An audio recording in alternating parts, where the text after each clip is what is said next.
There are signs of warmer weather on the way. A fine day for many on Wednesday. It will be again quite cloudy in the west, some patchy rain for Northern Ireland, certainly in the morning. A bit misty and murky around the coasts in the southwest, but for a good chunk of the country, Wednesday looking dry with some hazy sunshine and starting to turn a little warmer with temperatures more widely into the 20s.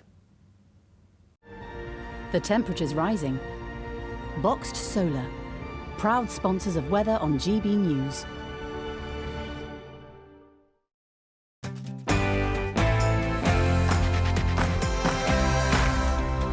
What you get for breakfast is something that, if we do our jobs right, you will wake up to news that you didn't know the night before. It's a conversation. It's not just me and Eamon. We want to get to know you, and we want you to get to know us.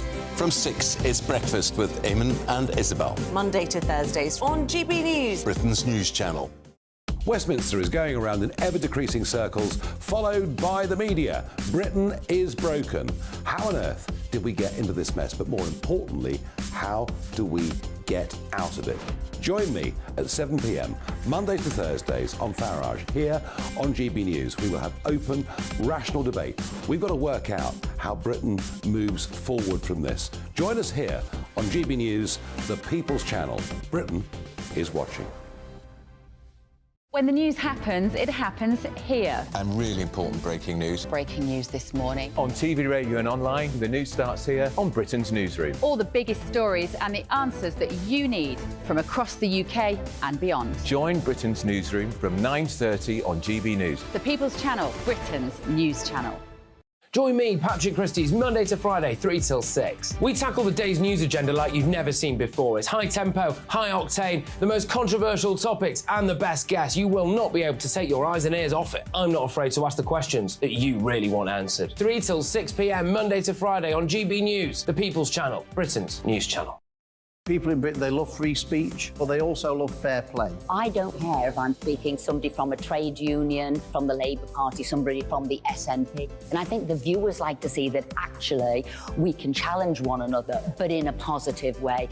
We think we ask the questions that people want to ask, and often we ask the questions that we wanted to ask in Parliament but never got the chance to ask. So join us every Saturday, 10 a.m. till noon on GB News, Britain's news channel. It's all about family, being in people's living rooms, all the interaction and getting to know who our viewers and listeners are. When I was young, my dad used to say, no, stop arguing. I wanted an outlet that would enable me to give my opinion.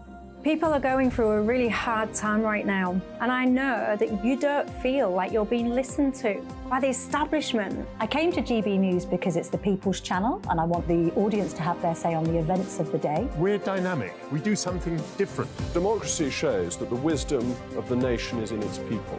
I get to travel to find out what the story is from a personal perspective. The British people aren't fools. We know when we're not being told the full story. We've got to work out how Britain moves forward from this. It's the best country in the world. The establishment had their chance. Now we're here to represent your views. Britain's watching. Britain's watching. Britain's watching. We're proud to be GB News, the People's Channel, Britain's news channel.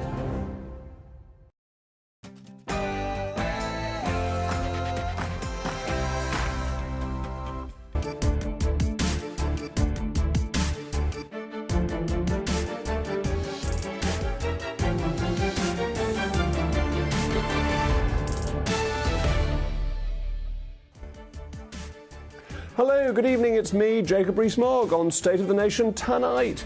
We're in God's own country, the place where the sun never stops shining, where the hills endlessly roll off towards the orange sunset hues, where the sheep have a particularly tranquil glint to their gazing eyes, and where the water is crisper, the air is fresher, and where we walk in the footsteps of the giants of English history. As ever, we'll be bringing you the stories that matter most. Today, the Home Office confirmed it had begun placing migrants on the much-delayed Bibi Stockholm barge.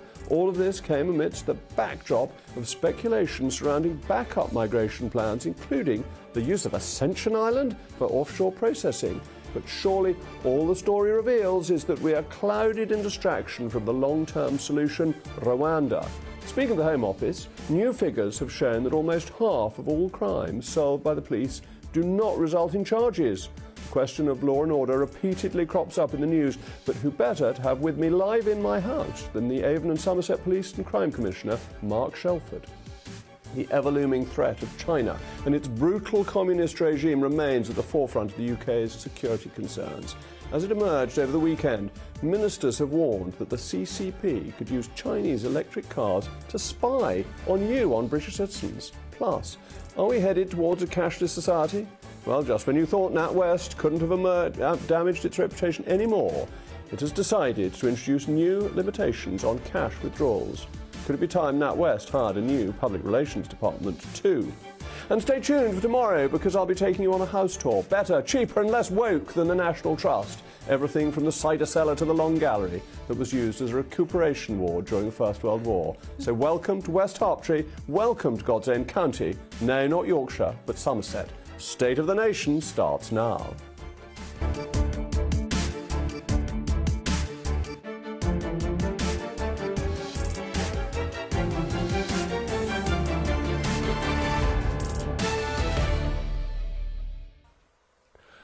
I'll also be joined by the mighty former member of the European Parliament, Stanley Johnson, as my trusted Somerset flabellum holder. As ever, I want to hear from you. It's the most important part of the programme. Email me, mailmog@gbnews.com. But now it's time for the news of the day with Polly Middlehurst.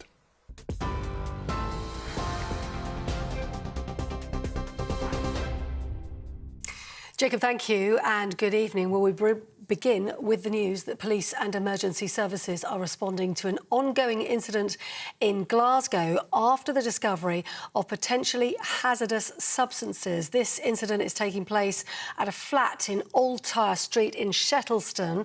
Local residents, we understand, have been evacuated as a precaution, and we're also being told members of the public have been asked to avoid the area. That breaking news into us just a short time ago. We'll bring you more on that as soon as we get it. Well, in other news today, a grand total of 15 migrants boarded the Bibby Stockholm barge today, a vessel which is capable of holding 500 people.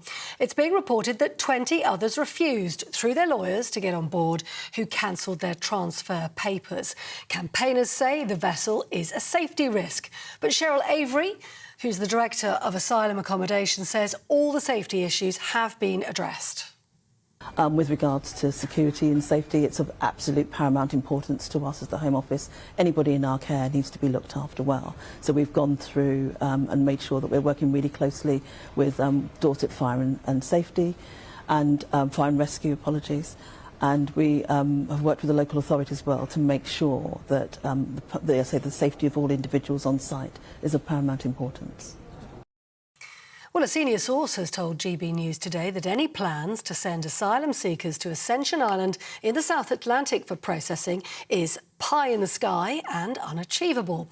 The source also told us the plans were already considered and dismissed by both Boris Johnson and the former Home Secretary Priti Patel as completely unworkable. The island is a British overseas territory located about 4,000 miles away. And businesses and landlords who knowingly support illegal migrants will face increased fines from next year. Under new government plans, bosses who employ asylum seekers could see penalties of up to £60,000 per breach. That's triple the current amount. The Prime Minister also says he's increased police raids by 50% to help clamp down on illegal workers.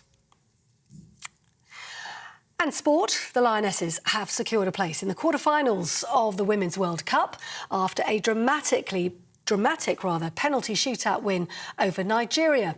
England scored 4 goals, while Nigeria netted only 2 following the 123-minute match. Chloe Kelly scoring the winning goal, following other successful shots from Beth England, Rachel Daly and Alex Greenwood.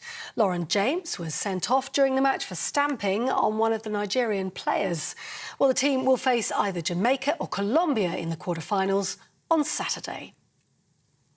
You're with GB News across the UK, on your television, in your car, on your digital radio and on your smart speaker by saying play GB News. Now, though, let's go back to Somerset and Jacob Rees-Mogg.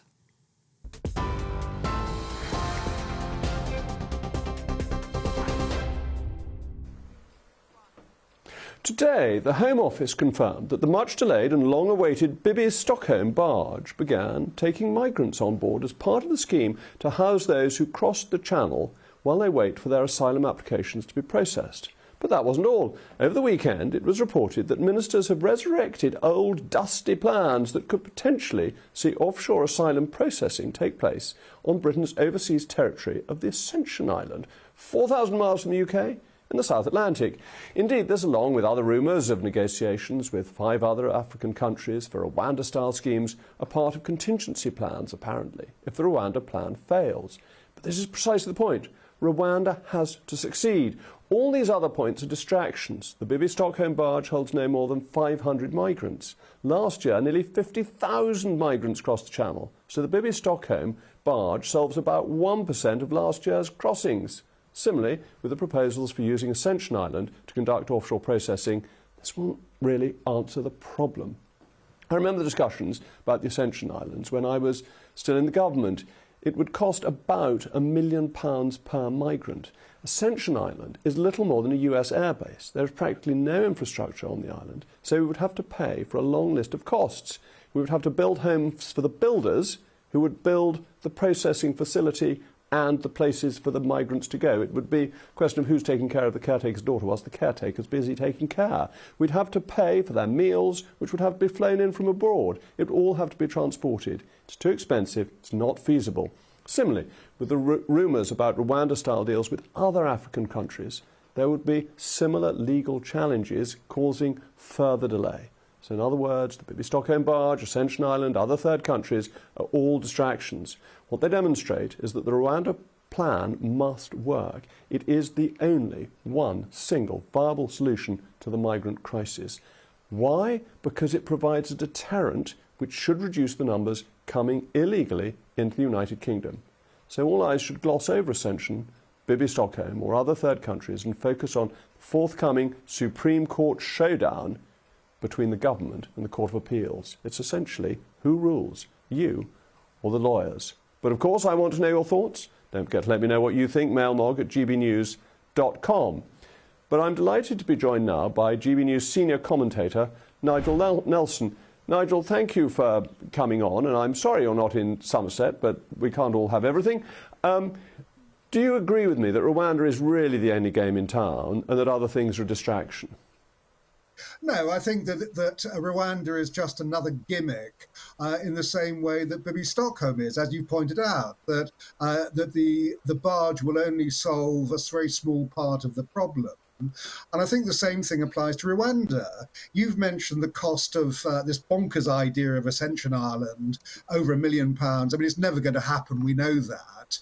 But the same thing applies to Rwanda. It's terribly expensive. You're talking about around about £600,000 per asylum seeker you send there. And we could keep that asylum seeker in a hotel for 12 years for that kind of money. But the advantage of Rwanda is that it's a deterrent, and we've seen this, haven't we, with Albania, that once we started sending the Albanians back to Albania, the Albanians stopped coming. And therefore, if people get here and they're quickly removed, the fact that it's expensive, but nothing like as expensive as the Ascension Island, becomes a deterrent, stops the business plan of the wicked people traffickers, and begins to get control of our borders.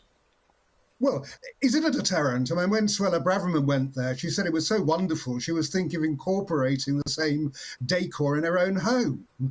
So I wonder how much of a deterrent that will be. Obviously, it'll be down whether or not people think they will ever get sent there in the first place. But when it comes down to Albania, I think you've actually got part of the solution to the problem, that the number of Albanians coming over on small boats has gone down by 90%, thanks to a returns agreement with Albania. What the government should be concentrating on is getting similar returns agreements with other European countries that we ended up losing through Brexit. Well, we didn't lose them through Brexit. As you know, the Dublin Agreement never got effect in terms of sending people back to EU countries because they wanted to share out the migrants. What we really need is to get them back to the countries that they came from, or if they're not safe, to get security somewhere else. And that's where Rwanda is helpful, because they can be processed, and then, if they're shown to be at risk, they can come to another country. Yeah, the question is how you get there. I mean, the government keeps talking about these sort of safe and legal routes. None of these actually exist as far as coming here. And with Rwanda, once your asylum seeker has got to Rwanda, they're not going to go anywhere else. Well, then that solves the problem, because they're not coming here and people won't want to go to Rwanda so much. I mean, I think your point about the Home Secretary saying it's so marvellous everyone will want to go there probably isn't true, because they want to come to the United Kingdom. That's the draw, is coming to our country. And that processing there is really important, because we've seen recently in the Daily Mail serious allegations of solicitors pepping up, sexing up, you might say, applications to try and get people through the system improperly. Well, I think the solicitors were doing worse than that. I mean, what they were trying to do was train people to lie on their applications. And it's quite right we clamp down on that. Those lawyers who are discovered doing that should certainly be struck off. And the government are now talking about jailing them. And I think that's absolutely right. I mean, no one can defend that kind of thing.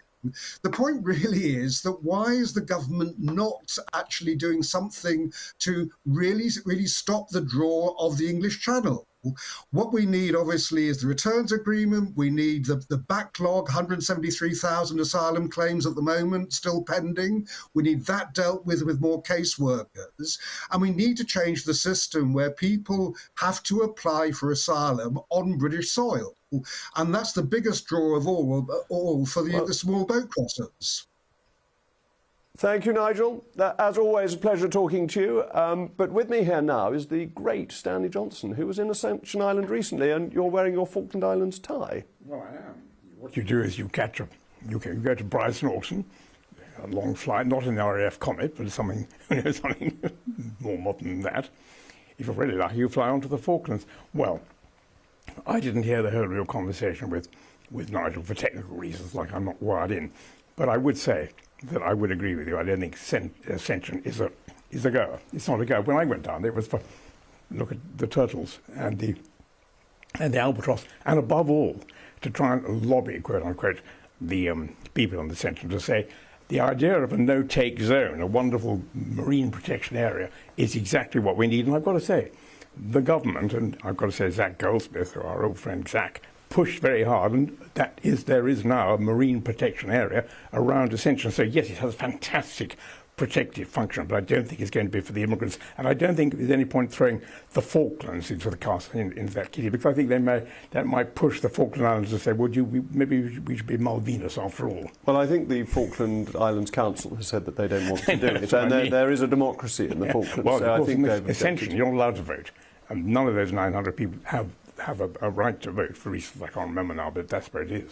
Well, they're not really permanent residents, are they? That's they're right, mainly exactly. They're not US allowed service to have personnel and if you're a British turtle forces. or a seagull or a fulmar, you can certainly have permanent residence. So, Ascension won't work. Do you think Rwanda is a workable scheme? I've not been to Rwanda, so I don't like particularly to talk about places I've not been to, but I think I would agree with you that I think this is probably the last, the best hope, not necessarily the last best hope, but our current best hope. And I was very taken, for example, by what Alexander Downer said this afternoon about Nauru. He really went through the arguments very carefully. And what we did here with Ascension was to take, not with Ascension, with Rwanda, was to take the Nauru model. And it turned out that within months, their immigration went to a trickle. That must be right, doesn't it? That Australia showed this can be done. It's not an unsolvable and insoluble problem. It's one that can be dealt with, but you've got to be quite tough. But it's right to be tough because you're dealing with very wicked people traffickers who make an enormous fortune from peddling in other people's misery. Agree with all that. What we've got to be careful is not to think, not to say, not to behave as though all these migrants were criminals. We've got to be careful that people don't look at this barge as though it's some kind of Napoleonic. Do you remember the Hulk? I do, Hulk? Yes. Well, I don't remember them, but I've learnt about them from history. Yes. I think you're absolutely right, because one of the things one should always remember is that the individual who is making this journey is actually quite a courageous, motivated person. One should never forget the quality of the individual. Nonetheless, from the point of view of the UK public policy, we cannot accept the numbers that are coming, and therefore we have to have a response to it. Downer's point and your point is actually what we are trying to do now is to deter the criminal gangs who are doing this. And when they realise there's no money in this, they will stop very, very quickly. And that's what it's all about, isn't it? It's the money in it, and it's why the migrants are almost invariably young men, because they're the ones the family devote their savings to sending over, because they're the ones who can then have the best chance of making yes, a living. and but if I think, well, we were talking about Dorset, we were talking about Poole and Portland. Well, my grandmother arrived as a refugee from Turkey. Her husband was a very senior politician, and he said, it's not safe to be here, you go to England. She was pregnant, she was 9 months pregnant, she died in childbirth in Bournemouth. My father was brought up in Bournemouth, but you could say, I am the son, no, the grandson of an immigrant, in that sort of way. My father was an immigrant in utero. Since you talked about was it a flabellum? Yes. A moment ago? Well, I'm going to try in utero. In utero. Well, our listeners and viewers know all these terms. They're so used to talking to your son, they mainly converse in Latin at home after dinner. But I'm afraid that brings us happily to the conclusion of this segment. But thank you, Stanley. Don't forget to let me know what you think. mailmog@gbnews.com. Coming up, I'll be asking the Avon and Somerset Police and Crime Commissioner how he deals with crime in Somerset. Plus, are we headed for a cashless society?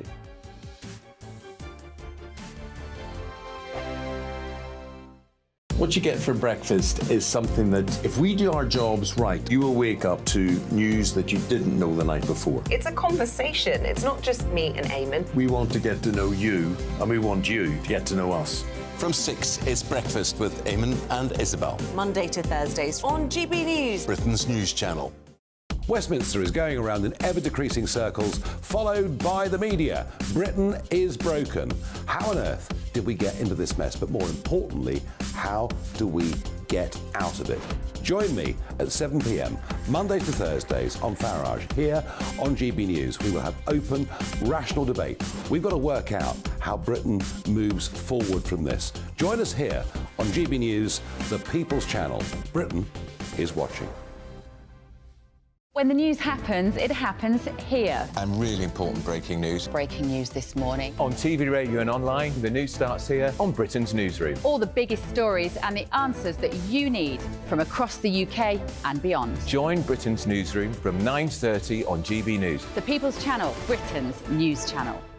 Join me, Patrick Christie's, Monday to Friday, 3 till 6. We tackle the day's news agenda like you've never seen before. It's high tempo, high octane, the most controversial topics and the best guests. You will not be able to take your eyes and ears off it. I'm not afraid to ask the questions that you really want answered. 3 till 6 p.m, Monday to Friday on GB News, the People's Channel, Britain's news channel. People in Britain, they love free speech, but they also love fair play. I don't care if I'm speaking somebody from a trade union, from the Labour Party, somebody from the SNP. And I think the viewers like to see that actually we can challenge one another, but in a positive way. We think we ask the questions that people want to ask, and often we ask the questions that we wanted to ask in Parliament but never got the chance to ask. So join us every Saturday, 10 a.m. till noon on GB News, Britain's news channel.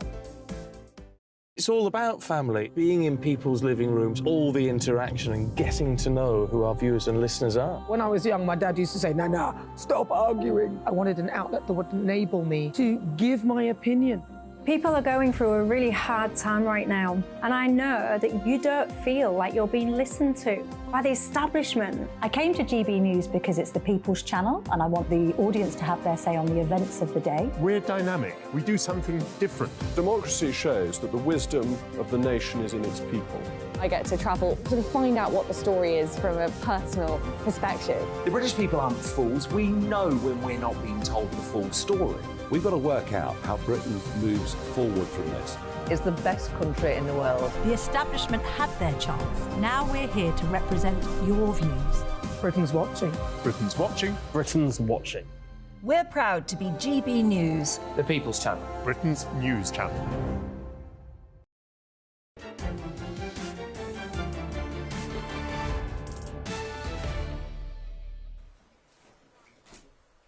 Welcome back. I'm still Jacob Rees-Mogg, and this is State of the Nation. You've been getting in touch with your thoughts. Steve says, Jacob, if Ascension Island is no good, what about Somerset? Well, the thing is, if we moved them to Somerset, everyone would come here. We would never end the migration problem. We'd be overwhelmed. David says, It is achievable to send illegal immigrants to the Ascension Island, put them up in tents. Our military have to live in tents many times during their service. I, being a veteran, have had to live in a tent in Yemen, in Germany, and even in Scotland on winter training. Surely what is good for our service personnel is equally good enough for illegal immigrants. All asylum seekers should. It would save our country a lot of money. I don't agree, I'm afraid. I just don't think it is practical, even if you put them in tents, because you still have to have food and medical support and so on, and that just doesn't exist in Ascension Island. Anyway, the question of law and order repeatedly crops up in the news almost every day, with retailers warning that shoplifting is on the rise. In fact, supermarkets incorporate the cost of theft into their prices, so it becomes a sort of shoplifting tax, which we discussed last week. Yesterday, the Home Office had figures which revealed that half of crimes solved by the police result in no charges, but these figures become even more concerning when you take into account the fact that just 5.6% of offences reported to the police lead to a suspect being charged or summoned. However, one of the great things about Somerset is that it's a pretty law-abiding area. Rather gloriously, when the 1839 Rural Constabulary Act was passed, which allowed county areas to establish police forces, Somerset didn't bother. It required a change in the law sometime later to require a constabulary to be set up. However, there are nonetheless issues for Avon and Somerset. Bristol is a more hotbed of crime than rural Somerset. County lines, drug deals, all present challenges to my next guest, and I'm delighted to be joined by the Avon and Somerset Police and Crime Commissioner, Mark Shelford. Mark, first of all, thank you for coming on. What I'd like you to begin by doing is explain a little bit about what the Police and Crime Commissioner role is, because it's been around for about 10 years. It's meant to bring some political accountability for policing, but I'm not sure it's had the profile that perhaps it deserves. Well, I think you're right. The role, I am responsible for the totality of policing and crime within Avon and Somerset, and that's for the whole criminal justice process, from the start of the police at the front end, through the crime prosecution service, into the courts, both magistrate and Crown Court, then into prisons, and we have 4 within Avon and Somerset, and then finally into the probation service. And I chair the Criminal Justice Board, and we set the priorities for that board. So that's my first role. And therefore anybody within Avon and Somerset can contact me about their issues around policing and crime. But I have 2 other really important things that I have to do. One is to write the Police and Crime Plan, and that's based on my manifesto. People voted on it, and that's the priorities for the policing in this area. And then finally I have to select and then scrutinise the Chief Constable, and if necessary, fire her. But I have no intention of doing that. She's just doing an outstanding job as the Chief Constable. And so you set the plan, but day-to-day policing decisions are not made by you, are they? They're made by the Chief Constable, and there's no political interference in day-to-day policing decisions. Correct. And in fact, in my oath of office, which I took on just after I was elected into place, I had to take an oath to say I wouldn't interfere in operational matters. That remains very much with the Chief Constable. She is the commanding officer of the force, but I set the strategic goals. And what my constituents tell me they feel about crime is that it's mainly Bristol focused, that they pay in a rural area through their taxes for the Avon and Somerset Constabulary, but they don't see as many police as they would like, and that crime sort of comes out of Bristol to the rural areas. How fair is that?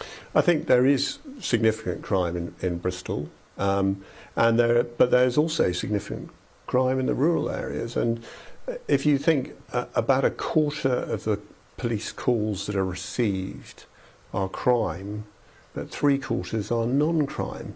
And that's the same for the rural areas as it is in our larger towns. And this non-crime issue, the mental health issue, now, I know your predecessor was trying to stop the police being called out for mental health cases, and that's become a policy in other constabularies. I was very struck when I spent a night out with the police some time ago. It was very interesting and instructive that actually the police were doing a lot of social work rather than crime. Is that something you're trying to tackle?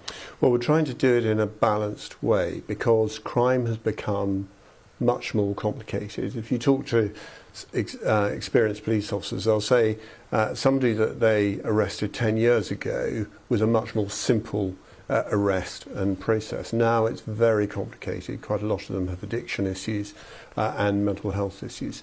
So the short answer is we're working with our partners to try and reduce that burden on the police. We've had some success. So, for example, we've had some mental health triage nurses that work in our control rooms that reduce the call-out of police. And you said addiction issues. That obviously leads on to the question of drugs. And drug crime is a serious crime in rural as well as in urban areas. Should the police be treating that as crime, or should they be treating it as illness for addicts? No, I'm strongly of the opinion that it is crime. The government released last year the Harm to Hope strategy. It has 3 parts to that strategy. The first is prevention, and that education bit at school to make sure our children don't get involved in drugs. The second is proper treatment, particularly in prisons, and then a continuity of treatment from prisons. And then finally there's enforcement. And you should be very proud that your police force is the top performing police force with the number of disruptions against drugs in the whole country. Well, that leads me on to the next thing, because I've always been proud of Avon and Somerset Police. I think we have a fine constabulary locally, and the ones I meet individually are impressive individuals. But the reputation of the police isn't as high as you and I would both like it to be.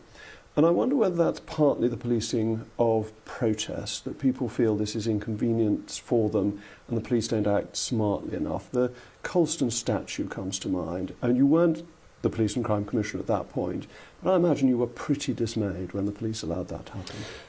I was, and as you know, I'm an ex-soldier, so I've done a lot of public order issues around the world, not just in the UK. And I think to give way to a mob is always dangerous because it sets very bad precedents.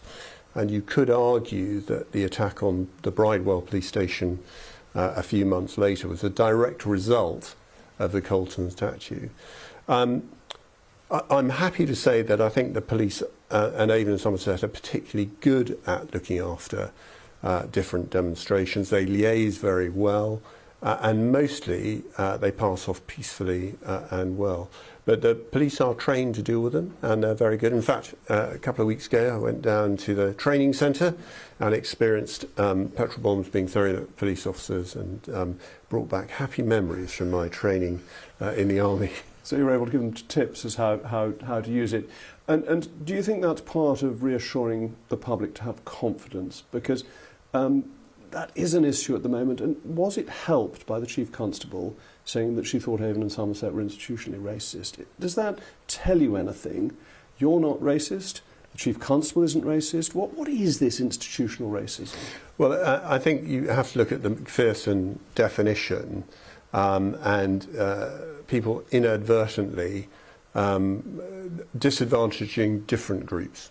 And there is a lot of history, as you will know, and I think that statement was very courageous. I supported the Chief Constable in that statement, and it is helpful in bringing those different communities together, because the police in this country, it's wonderful that we have a police force that polices by consent, but that is about the whole community, not just one aspect of the community, and we need to make sure that all the communities work with the police. Well, on that wonderfully Peel-like statement, the police is us and we are the police. Mark, I'm going to have to draw this to an end, but coming up, the looming threat of China poses newer, more sinister risks. And we have a man on hand who knows a thing or two about the superpower. Plus, should your bank have the right to refuse your cash withdrawals?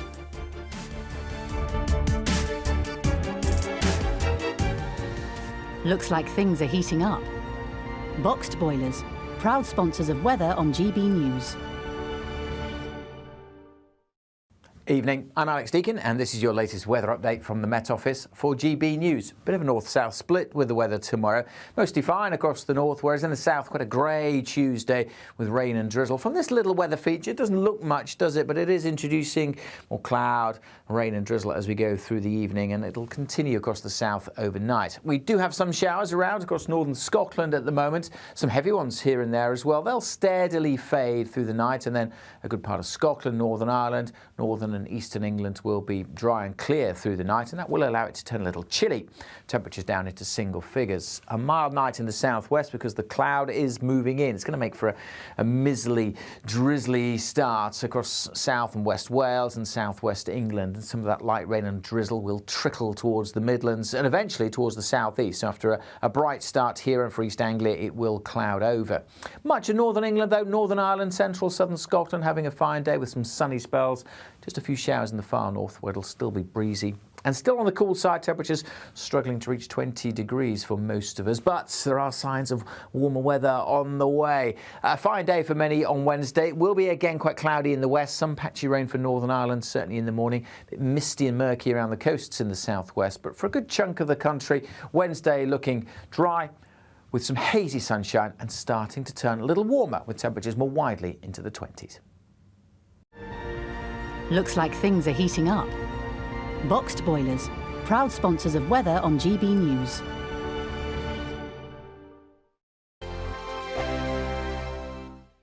The Live Desk with me, Mark Longhurst. And me, Pip Thompson. It's here Monday to Friday on GB News. From midday, we'll bring you the news as it breaks, whenever it's happening and wherever it's happening, from across the UK and around the world. Refreshing, feisty, but with a bit of fun too. If it matters to you, we'll have it covered on TV, radio and online. Join the Live Desk on GB News, the People's Channel, Britain's news channel.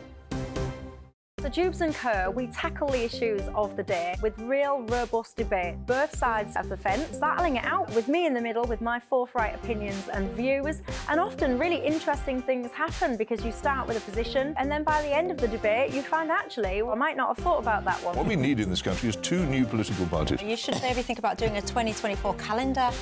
I'm Michelle Dewberry and I'm keeping you company right through until 7 o'clock this evening. GB News, the People's Channel, Britain's watching. Monday to Thursday, 9 p.m. till 11 p.m. Join me, Dan Wootton. I'll bring you the sharpest takes and hottest debates. Do you not believe in prison? I don't believe in prison. I'm completely stunned. I guarantee you there'll be no spin, no bias, no censorship. I actually was personally quite offended by it. And no reason to go to bed. So I guess they've always been quite woke. That's Dan Wootton tonight on TV, radio and online. Monday to Thursday from 9 p.m. till 11 p.m. on GB News. The People's Channel, Britain's news channel. In a world of dull and predictable radio and TV shows. Oh, hi. On Mark Dolan tonight, we've got big guests. We drill into the big stories of the day.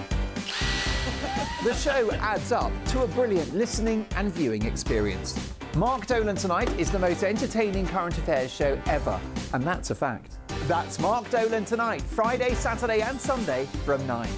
Only on GB News, Britain's news channel. Like all families, we have arguments every now and then, but actually we agree on what the mission of GB News is, and that's the most fundamentally important thing. GB News provides the kind of platform that lets all voices be heard. We don't hold back. We're free to say what we really think. Just because some people who live in a tiny little Westminster bubble think that their particular story is important, that's not the most important story for me. And often there will be difficult stories, stories that you won't find on the establishment media. Because what people think in the north of England may be very different to what they're thinking in the home counties. We're going to carry on telling the world what life is really like for households up and down the UK. We love to be in your car, in your kitchen as you're having your breakfast. Whatever you're doing, you are part of the show. If it matters to you, it matters to us. Britain's watching. Britain's watching. Britain's watching. We're proud to be GB News, the People's Channel, Britain's news channel.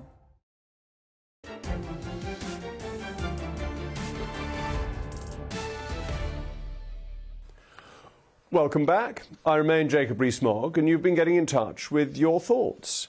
Arthur says the UK is broken because for the past 20 or more years, the best person for the top job has been passed over for someone who will parrot the prevailing company attitude the loudest, the police being a prime example of this.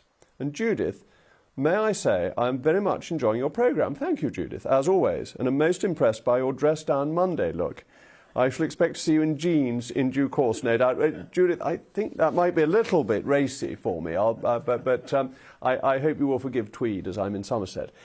Anyway, many of you will be aware that I'm cautious about the cost of the net zero agenda, and I'm no fan of communism, Chinese or otherwise. But what about when the two come together and form a two-pronged threat? Well, we've mentioned on this programme before the fact that the government's plan to ban the sale of all new petrol and diesel cars by 2030 poses serious problems for consumers. Electric cars are expensive. Indeed, the cheapest we could find was about £20,000. What we didn't mention is that Chinese electric vehicles seem to be becoming the cheapest options on the market. Most things from China seem to follow this trend, but there's a catch. Over the weekend, ministers warned that Chinese electric cars could be used to spy on you, on British subjects. We know the Chinese communists don't seem to have a problem harvesting organs, so why would they have a problem harvesting our data too? We have this issue with the Huawei telecommunications infrastructure already. But as a group of cross-party MPs echoed these concerns, warning that we are set to hand over control of our critical infrastructure in our car market to Peking, it now seems that net zero could be posing national security risks as well as financial ones too. But still with me is the great Stanley Johnson, who is an expert both about China and net zero. So who better to speak to? Stanley, you're the man to answer these difficult questions. Well, before I do, I just want to say to you, Jacob, how thrilled I am as I came into your library. I call it your library today, and what did I see? Caught my eye. This book, which is the first volume of my autobiography, I see it's inscribed, Jacob. It's inscribed to Jacob and Helena with best wishes and total confidence in a great victory here in North East Somerset next year. Well, next year must, I think, have been the 2010 election. That's absolutely right. But why I'm pointing this out is this was taken when I was on the China-Afghan border way back in 1961, tracking Marco Polo. And to answer your point about the cars now. Okay, for the last 8 weeks, I've been travelling across China, and a lot of that time has been in vehicles. I had, for example, a Toyota, I think it was called a Toyota Land Cruiser, Prado Land Cruiser. And yes, there were spy cameras in that car. They were called, I think the technical name was, is it Groper or Gopher or GoPro? Oh yes, GoPro, I think. Yes. Groper, that's altogether different. We hope so. No, GoPro. GoPro. Well, there we go. They were there, and they were spying on a British subject. And I want to say I was perfectly happy because I was with my son Max. We said no state secrets. We had no state secrets to say. I think this whole business about China, do you know, I'm going to be sinister. I write novels. My thought is that there are people out there who want to whack it up, whack China up as a potential enemy. And why? Because the more you have a potential enemy, the more defence spending you can get and all that kind of thing. Okay, but don't you think the tone of China has changed since President Xi became president? That before then, from Deng Xiaoping onwards, China was becoming much more open to the West, interested in the West, concerned about economics, and much less aggressive in relation to Taiwan. But also the joint declaration on Hong Kong, when Deng signed that, or it was agreed on his behalf, I think more accurately, and he was asked about the 50 years, he said that he hoped in 50 years China would catch up with Hong Kong. Xi clearly doesn't think that way and takes a much more aggressive stance to global relations. Well, you might flip that one on its head and say, if I was Chinese looking at the UK, I'd say, well, actually, less than 50 years ago, about 10 years ago now, I think Xi was at Chequers in a pub, drinking beer with Cameron. It was the Cameron Osborne golden age. So you could look at the other way around. You could say, who's becoming aggressive? Maybe we are. Anyway, on your point, I don't think it's as bad, anything like as bad as you say. But I think it could get bad. It could get worse if we continue to, as it were, talk up. But that's why I've been working hard on this climate change and biodiversity stuff. Okay, but the military operations around Taiwan, the treatment of the Uyghurs, surely these are of different scale from what was going on prior to Xi taking over. Well, this hasn't been my field. You've got experts out there, and I'm sure these experts have a point of view. That's really not my field. For the last 2 or 3 years, I've been working tremendously hard with key people in our government, not necessarily up there shouting about what they're doing, saying on climate change, on cars, on biodiversity, we have to work with them. On biodiversity, you've been doing work that I think everybody thoroughly supports, saving turtles and so on, the work you were talking about in the section. Well, they did the great program in Montreal last year. But if you differentiate between that effort, the natural effort, and then getting rid of diesel and petrol cars is going to make people's lives more expensive. Can't we have the best of both worlds and do the one that you've done such important work in, but actually allow people still to have the freedom and low cost of travel that they've got Okay, now? let's just take the electric car thing. I first went to China, failed to get there in 96 months, I told you, but did go back in 75. There was the first EU delegation in China. I've been going back many times since on writing novels and that sort of thing. What really struck me this time, in 8 weeks, does give you a chance to get a feel, moving from west to east throughout the whole country. Amazing. What is amazing is the way the vehicles have really gone electric. China has to be in the lead. You can cross the street and you could be run over because you don't hear the vehicles coming, if you see what I mean. Yes, I know. Yes, and that was the biggest, and the impact of that has not perhaps been so much on their overall emissions, because you rightly say that China's overall emissions remain important. But in terms of the health of the cities, incredible. You've probably gone to Beijing as often as I have. When you go now, you see you can breathe. Amazing. And the improvement in China is coming, you're saying, in spite of the fact that its emissions are getting worse and worse. In terms of carbon dioxide, it adds more than the UK every year. Well, what it has to be is a developing country, and a developed country, they can't do that. They can't have done that without increasing their emissions. But aren't there different issues one should be concerned about? That actually air quality, the UK had this problem. We had it in the 1950s, and we dealt with it through the Clean Air Act, and the air in London was transformed by the Clean Air Act, and the London smog disappeared. That's one aspect of it, but that actually carbon dioxide is a different aspect of it. It's very difficult to get rich without emitting carbon dioxide, and therefore for China and India, they're very unlikely to. And why should the UK make itself poor when other countries are making themselves rich? Well, first I question the word poor. I mean, poverty is relative. This country is not. No, but doesn't everybody, and I speak to you as the paterfamilias, as the great Johnson family, doesn't everyone want their children and their grandchildren to be better off, more prosperous than they are? Isn't that a natural human instinct? All that's true. But we also, I think, have a sense that this country, going way back to the beginning of the 18th century, 1750, you would say, and the beginning of the Industrial Revolution, we are still, would you believe, if you take historical emissions, that's to say all the carbon we have emitted as a country since the beginning of the Industrial Revolution, we're still the 5th largest emitter in the world. But we're the 5th largest economy, so 5th or 6th. So it's about that is our economic size. Okay, what I'm saying, that is our historical, and I often go to India, and you do meet people, and you say, look, I'm not going to try to do an Indian accent or anything like that. Best not. No, exactly. Look, you people, they say, actually used up a lot of the absorptive capacity. When we try to get, they say, no, you can't do it, because we've actually used it all up. That's the point. OK, well, Stanley, it's been absolutely brilliant having you here. Stanley's been an absolute star because he's on his way to London from South Somerset, and he's made a break in West Hertfordshire. Come and join me. Coming up, should banks have the right to restrict access to your cash?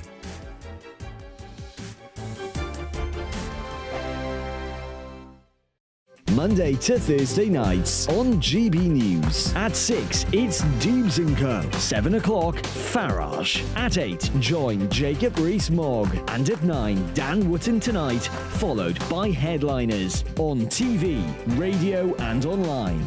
This is GB News. Now then, Lee Anderson here. Join me on GB News on my show, The Real World, every Friday at 7 p.m. I'm not eating bloody cat. Are you Delicious. mental? Open your mouth. OK, here comes a train. Reminds me of the scene in Singing in the Rain. Adam, is that a good one? Whoa! Join me at 7 on GB News, Britain's news channel. Join me, Camilla Tominey, on Sunday mornings from 9:30, taking the politicians to task and breaking out of SW1 to see how their decisions are affecting you across the UK. Bursting the Westminster bubble every Sunday morning, only on GB News, the People's Channel. Britain's watching. Join us every night on GB News at 11 p.m. for Headliners, which is 3 top comedians going through the next day's news stories, which is exactly what you need, because when the establishment has gone crazy, you need some craziness to make sense of it. So join us 11 p.m. every night on GB News, the People's Channel, Britain's news channel. I'm Andrew Doyle. Join me at 7 o'clock every Sunday night for Free Speech Nation, the show where I tackle the week's biggest stories in politics and current affairs with the help of my 2 comedian panellists and a variety of special guests. Free Speech Nation, Sunday nights from 7 on GB News, the People's Channel, Britain's news channel.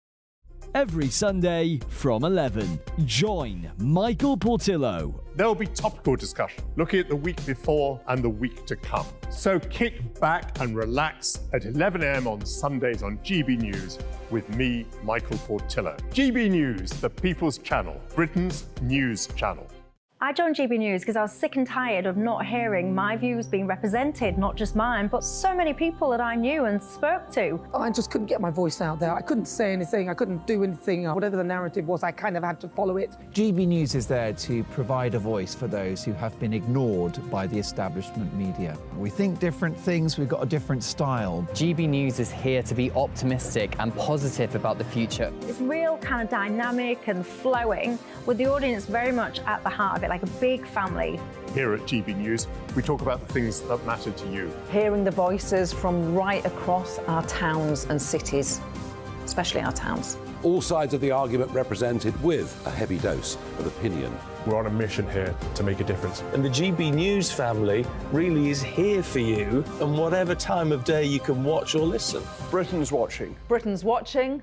We're proud to be GB News, the People's Channel, Britain's news channel.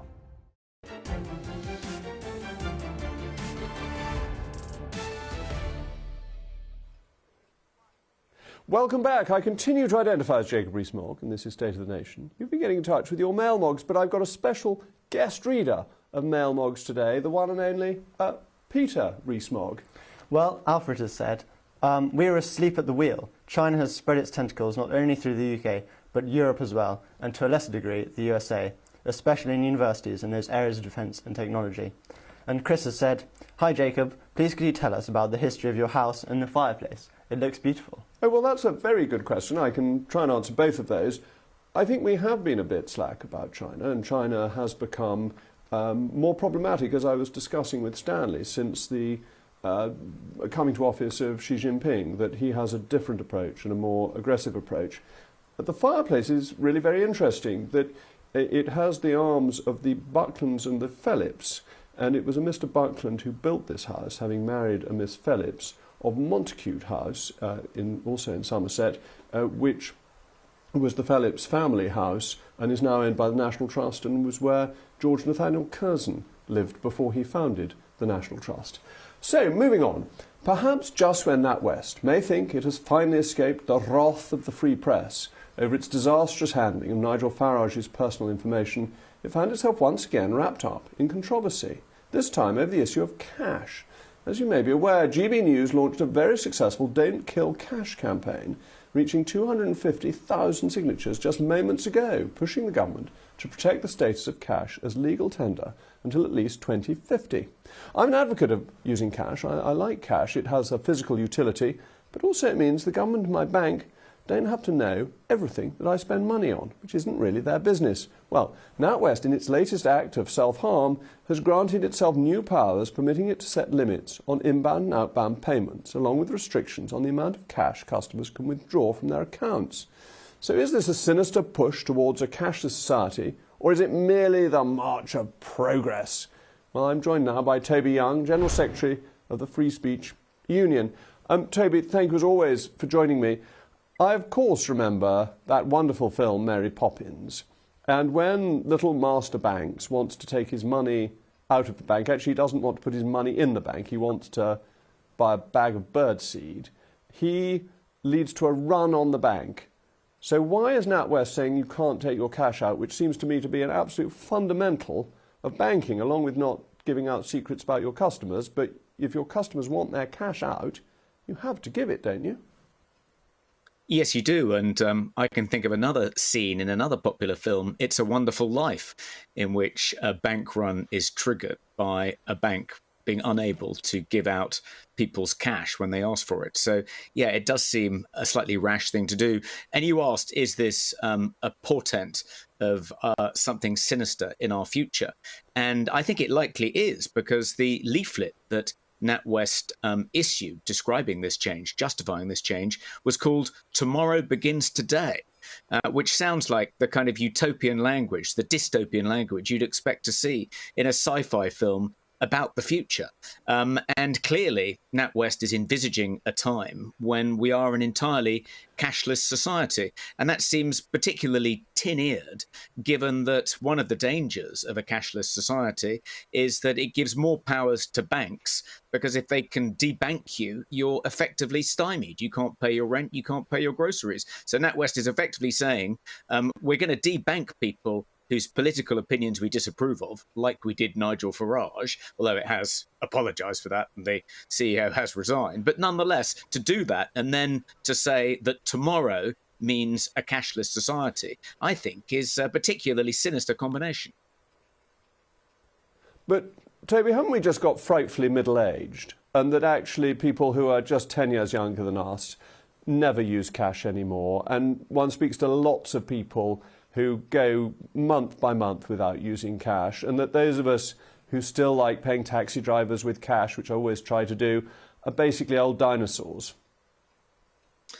Well, I'm not sure that just because young people tend to use less cash than older people, that's a reason to phase out cash. After all, older people tend to be more vulnerable. And a lot of research evidence suggests that it is the most vulnerable members of our society who rely the most on cash, not just the elderly, but also the low paid. So if we do move away from a cash-based society towards some kind of central bank digital currency, that will likely do the most harm to the most vulnerable. And even young people who may not care too much about cash themselves should care about that. I mean, I think there are other reasons to be worried about the move towards CBDCs. There was a parliamentary report last year by the Economic Affairs Committee which said that CBDC was a solution looking for a problem. It pointed out that if people transfer cash from their bank deposits into some kind of digital currency wallet,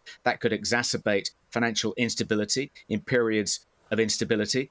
How are you going to stop criminal activity? How are you going to stop criminals using digital cash? Well, when NatWest says exactly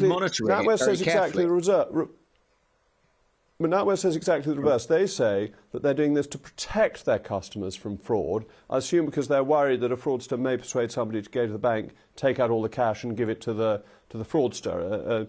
I know there are lots of problems with online fraud, but perhaps this is also a fraud risk. Well, people talk about CBDC guarding against money laundering, fraud, criminals using cash to pay for criminal activity. But how can you guard against those things without eroding our right to privacy? The way they'll guard against it is by monitoring very carefully how digital cash is used. You'll have to use some kind of digital ID before you pay for something with your digital cash. And that, to me, is more worrying than the various risks associated with a cash-based economy. It's like Chesterton's famous analogy of the fence, Jacob. This is an example, I think, of Chesterton's fence. Why replace something that's working perfectly well with something when you're not sure that the thing you replace it with is actually going to be an improvement? Let's try and understand all the benefits of cash a bit better and try and mitigate the risks before moving into this completely, taking this leap in the dark towards something that's going to grant Toby, we're going to have to leave it there. The two of us are cash dinosaurs who like handing over a picture of our sovereign when we pay for things. Indeed, we'd rather have sovereigns than real money, but that's another question altogether. That's all from me. It's all from me in West Hertfordshire today. Up next, it's Professor Daniel Wooten. Dan, what is coming up on your programme? Oh, Jacob, we are missing you in the studio, but I have to say your house looks spectacular. That artwork, my goodness, I'm waiting for my invite. Big show ahead. Carol Malone, Carol McGiffin and Benjamin Butterworth on the Superstar panel tonight.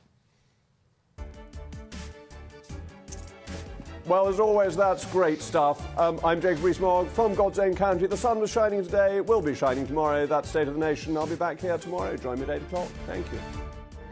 That warm feeling inside. From Boxed Boilers. Proud sponsors of weather on GB News. Evening, I'm Alex Deakin and this is your latest weather update from the Met Office for GB News. Bit of a north-south split with the weather tomorrow.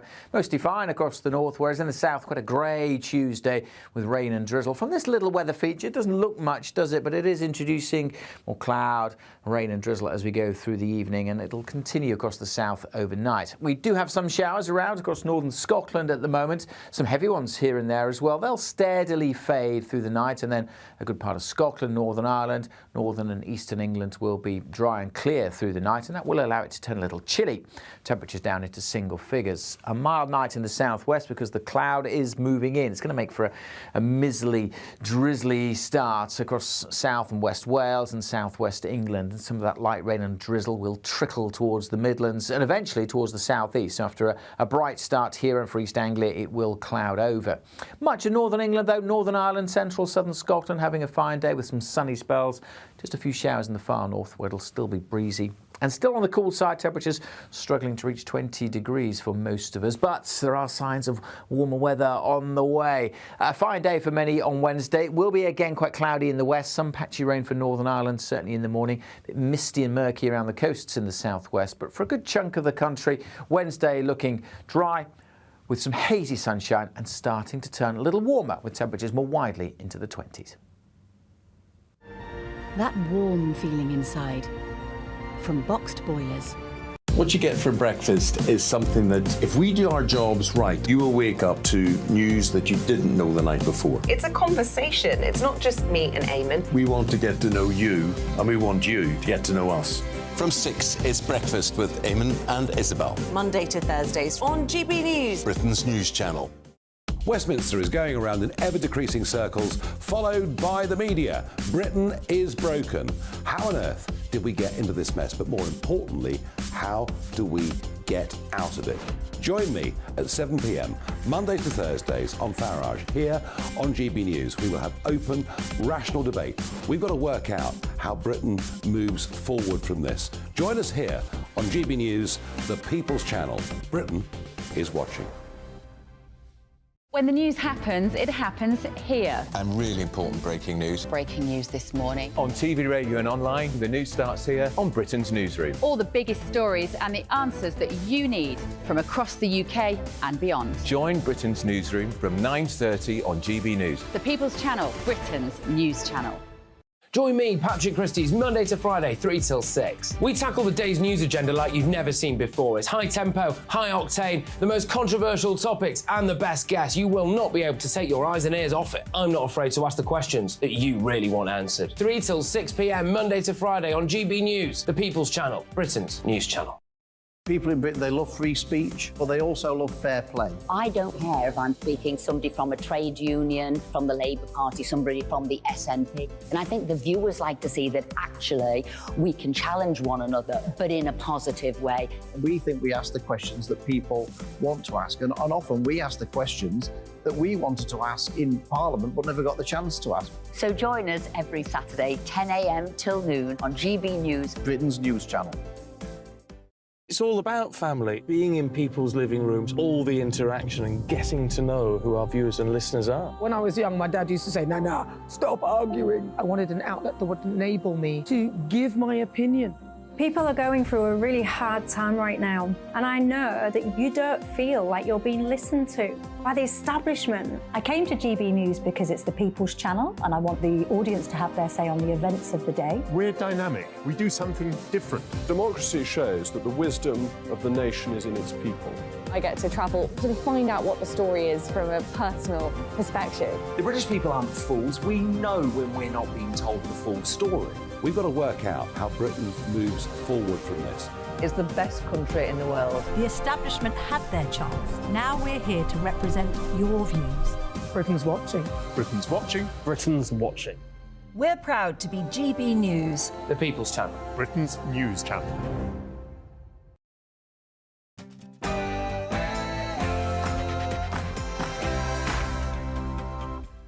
No spin, no bias, no censorship. I'm Dan Wootton. Tonight, the first set of migrants have finally arrived on the Bibi Stockholm barge, But without the Rwanda plan, the UK is devoid of a deterrent to stop the small boats. So, is the government right to resurrect proposals to send illegal migrants to Ascension Island instead? I'll declare the crisis a national emergency yet again and demand that the Tories do the same in my digest next. Then Calvin McKenzie weighs in as he calls on ministers to look closer to home and declare war on the wicked people smugglers. Don't miss the Legend of Fleet Street later in Uncancelled. Also on the way, enemy of free speech NatWest has granted itself sweeping new powers to limit cash deposits and withdrawals. So do we need to fight back against the UK's woke financial institutions once again and thwart their cashless nightmare? I'll debate that with my superstar panel in the Media Buzz. And tonight, I'm joined by Carol Malone, Benjamin Butterworth and Carol McGiffin. Elsewhere tonight, amid reports that senior royals are gathering to mark the anniversary of the late Queen's death without the Sussexes, should they